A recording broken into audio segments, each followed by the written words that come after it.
Leur nouveau voisin était sauvage, dangereux, et vivait sous l'abri de jardin. Pour un couple de retraités, l'arrivée d'une famille de lynx roux n'était pas une invasion, c'était une invitation dans un monde dont ils ignoraient l'existence. Martha se tenait à la fenêtre de sa cuisine. Sa première tasse de café lui réchauffait les mains. Le soleil matinal projetait une douce lumière jaune sur la pelouse. C'était un matin tranquille dans leur petite ville du Texas. Martha avait 72 ans. Elle aimait ces matins tranquilles. Son mari, Henry, était déjà dehors. Il vérifiait ses plants de tomates. Leur petite maison en briques était leur havre de paix. Ils y vivaient depuis 15 ans. C'est là qu'ils s'étaient installés, après que leurs enfants eurent grandi et déménagé. « Henry !» La voix de Martha était perçante. Elle était remplie de surprises. Henry leva les yeux de son jardin. C'était un facteur à la retraite. Ses mains étaient toujours un peu sales de terre. Il se dirigea vers les portes-fenêtres. Martha se tenait là, pointant du doigt. Sur leur meuble de patio se trouvaient 2 petits chatons. Ils étaient tachetés et duveteux. Ils culbutaient sur les coussins. Ils se poursuivaient la queue. Ce n'étaient pas des chats domestiques. Est-ce que ce sont... La voix d'Henry n'était qu'un murmure. Il remonta ses lunettes sur son nez. « Je crois bien, » dit Martha. Sa main trouva le bras d'Henry. « Ce sont des lynx roux, des bébés lynx roux. » Les chatons étaient minuscules.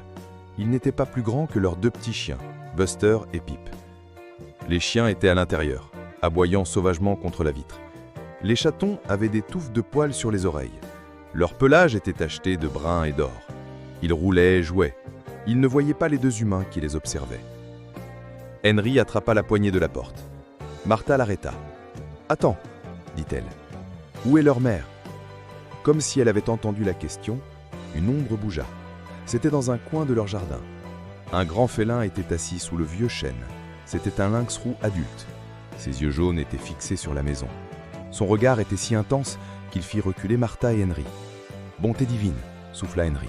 « Elle est magnifique. » La mère lynx roux était une créature éblouissante. Sa fourrure était un mélange de brun et de gris. Elle était marquée des taches sombres de son espèce.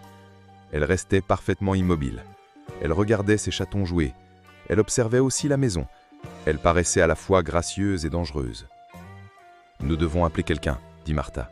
Elle prit son téléphone. « Le service de contrôle des animaux, peut-être ?» Mais les appels n'apporteraient pas l'aide qu'ils attendaient.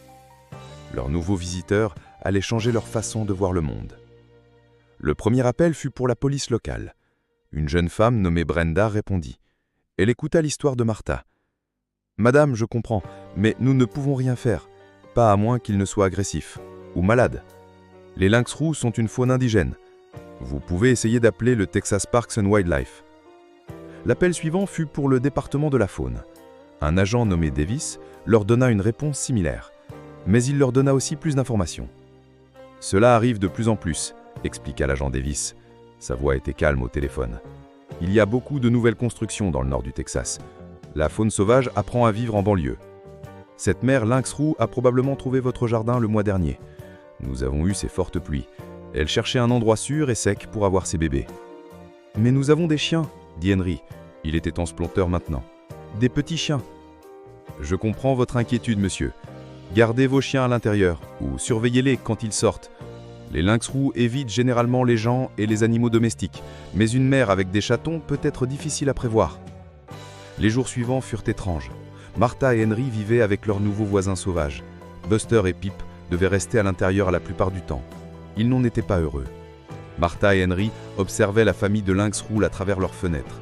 C'était comme avoir leur propre émission de nature. Puis vint le premier vrai choc. Martha le vit. Elle regardait les chatons jouer. Elle vit un mouvement fugace près de l'abri de jardin. Un autre chaton sortit, puis un autre, et encore un autre. « Henry !»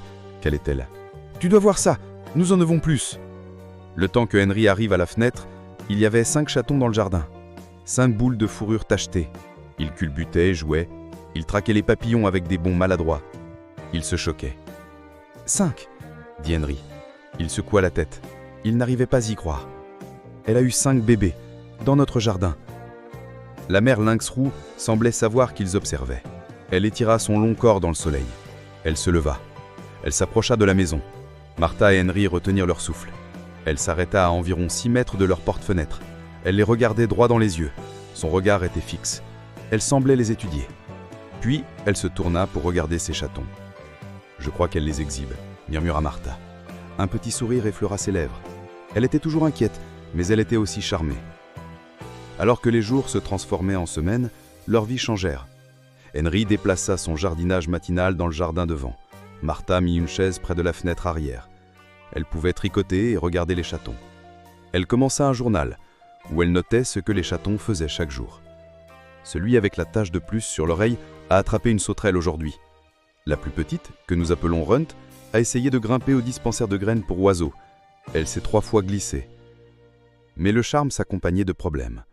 Les chatons grandissaient. Leur instinct de chasseur grandissait avec eux. Leur jardin arrière commençait à avoir un aspect différent. De petits animaux morts sont apparus sur la terrasse. Une souris, un vanguignol, même un jeune lapin. Ils étaient à moitié étangs. Et ils sentaient mauvais. « C'en est trop », dit Henry un matin. Il se pinça le nez. Il regardait le dernier cadeau laissé sur leur tapis de terrasse. « Nous ne pouvons même plus utiliser notre propre terrasse. » Martha hocha la tête. Elle était d'accord. Mais elle se sentait aussi un peu désolée pour eux. Elle regardait Runt essayer de traquer une souris à travers l'herbe. La souris était presque aussi grosse qu'elle. « Ils ne font qu'apprendre », dit-elle doucement. Leur mère leur enseigne. Le plus grand choc arriva 2 semaines plus tard. Henry était allé dans le jardin arrière. C'était la première fois depuis des jours. Il devait vérifier le compteur d'eau. Il se trouvait près de la clôture du fond. Il se déplaçait lentement. Il faisait du bruit pour que les lynx roux sachent qu'il était là. La mère lynx roux l'observait dessous le chêne. Elle ne bougeait pas. Henry atteignit le compteur d'eau, puis il l'entendit. C'était un grognement sourd et grondant. Les poils de ses bras se hérissèrent. Il se figea. Il tourna lentement la tête. Un autre lynx roux adulte était là. Il était à moins de 3 mètres. Il était partiellement caché derrière l'abri de jardin. Celui-ci était plus grand. Il avait une oreille balafrée. Il était plus musclé. « Martha !» appela Henry. Sa voix était calme, mais tendue. « Appelle l'agent Davis, maintenant !» Henry recula lentement. Il ne quitta pas des yeux le nouveau lynx roux. Le lynx roux le regardait avec le même regard intense que la mère. Le temps qu'Henry atteignit la sécurité de la maison, ses mains tremblaient. L'agent Davis arriva 1 heure plus tard. Il avait des jumelles et un carnet. Il regarda le jardin depuis la fenêtre du salon.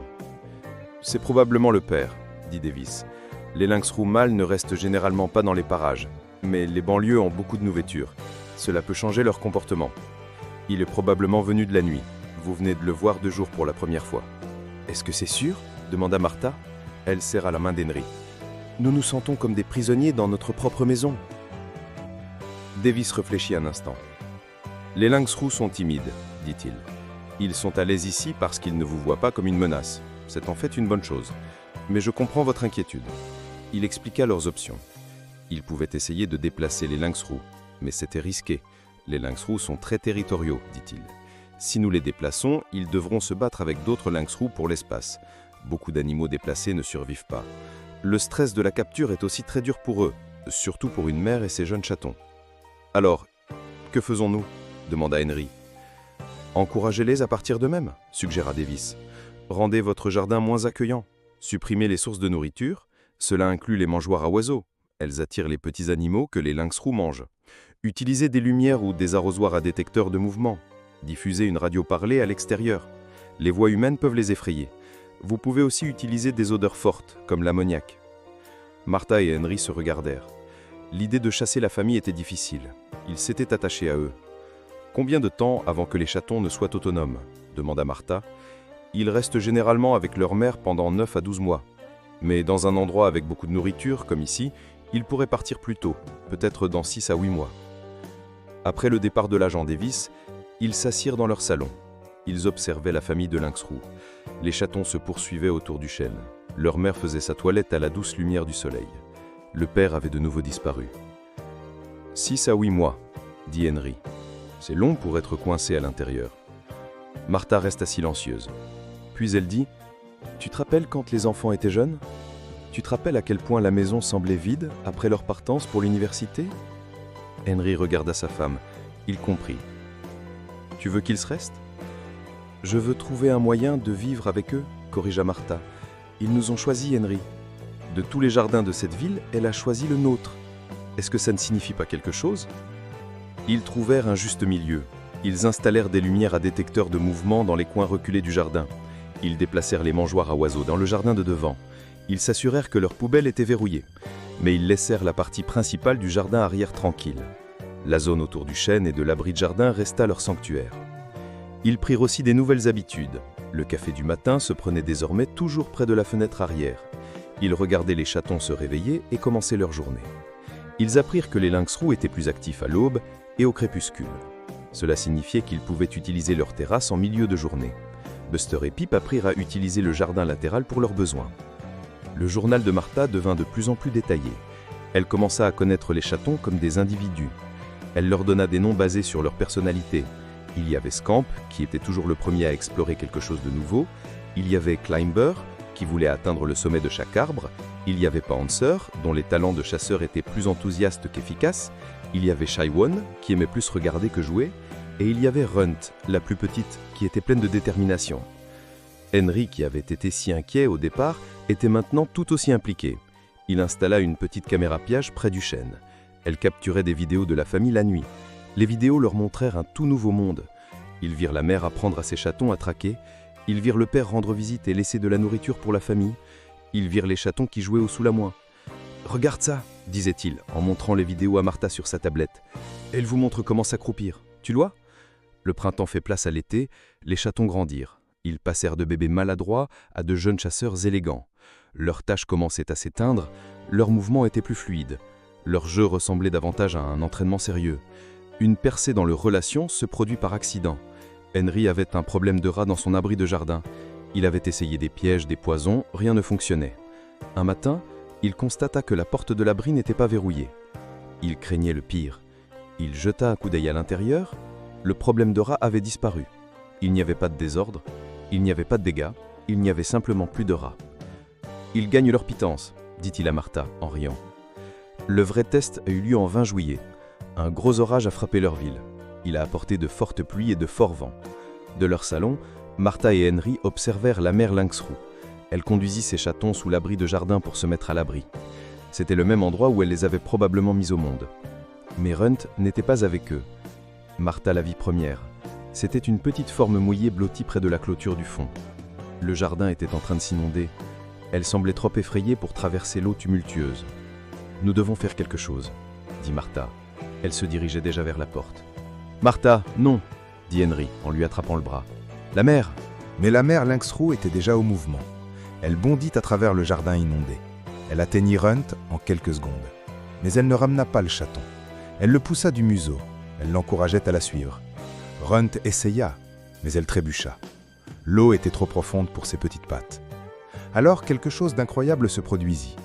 La mère regarda directement vers la maison. Elle regarda Martha et Henry à travers la porte vitrée. Ce n'était pas un regard d'agression. C'était le regard d'une mère demandant de l'aide. Henry ne réfléchit pas. Il attrapa un parapluie et sortit. La pluie le trempa instantanément. Il se déplaça lentement. Il se dirigea vers la clôture. La mère lynx roux ne s'enfuit pas. Elle recula. Elle lui laissa de l'espace. Henry utilisa le parapluie pour faire un petit pont. Il le posa sur la partie la plus profonde de l'eau de crue. Ce n'était pas grand-chose, mais c'était suffisant. Runt, avec les douces poussées de sa mère, utilisa le parapluie pour traverser. Une fois sur un terrain plus élevé, sa mère l'attrapa par la peau du cou. Elle l'apporta le reste du chemin jusqu'à l'abri. Henry retourna à la maison. Son cœur battait la chamade. Martha l'enveloppa dans une serviette. Ils étaient tous les deux sous le choc. « Elle t'a fait confiance », murmura Martha. « Elle t'a vraiment fait confiance. » Après ce jour, tout changea. La mère ne s'enfuyait plus quand ils sortaient en milieu de journée. Les chatons étaient toujours sauvages, mais parfois ils jouaient là où Martha et Henry pouvaient les voir, même lorsque le couple était assis sur sa terrasse. L'été commençait à décliner. Les visites du père cessèrent. Les chatons chassaient maintenant seuls. Scamp fut le premier à partir. Il partit explorer un jour et ne revint pas. Climber partit une semaine plus tard. En octobre, il ne restait plus que Shy One et Runt avec leur mère. Un matin de début novembre, Martha sut que c'était le moment. Elle regarda dehors. La mère lynx roux était assise au milieu du jardin. Ses deux derniers chatons étaient à ses côtés. Ils ne jouaient pas, ils ne chassaient pas, ils étaient juste assis. Ils faisaient face à la maison. « Henry !» appela doucement Martha. « Je crois qu'ils nous disent au revoir. » Le couple se tenait à leur porte vitrée.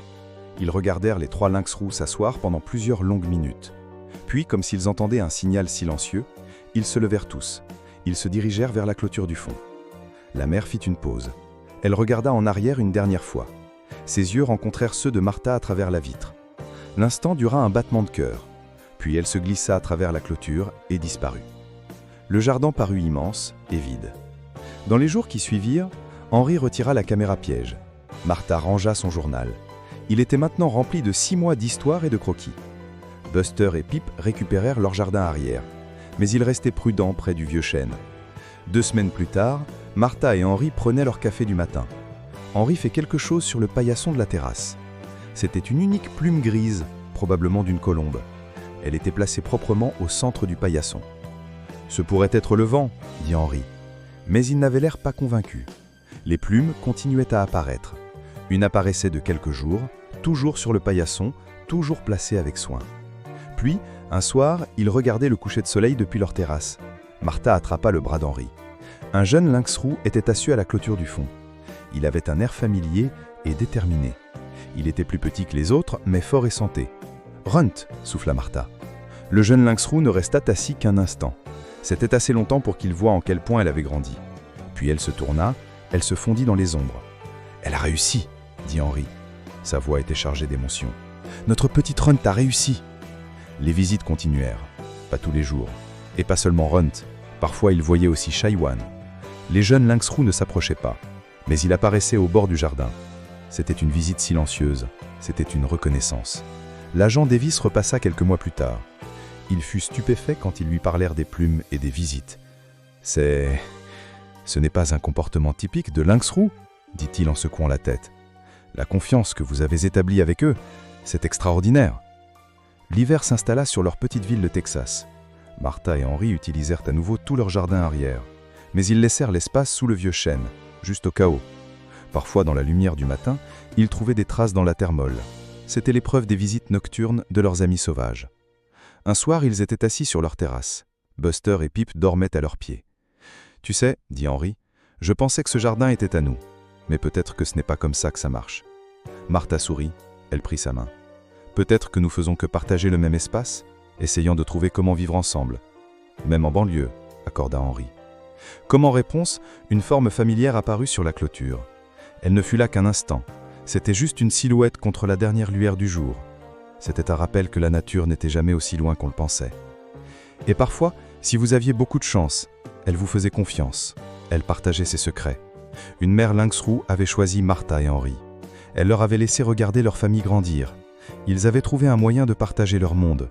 En retour, ils reçurent un cadeau. C'était un lien avec la nature plus profond que n'importe quelle clôture ou ligne de propriété. Dans leur jardin tranquille, ce lien perdurait, une plume soigneusement placée à la fois.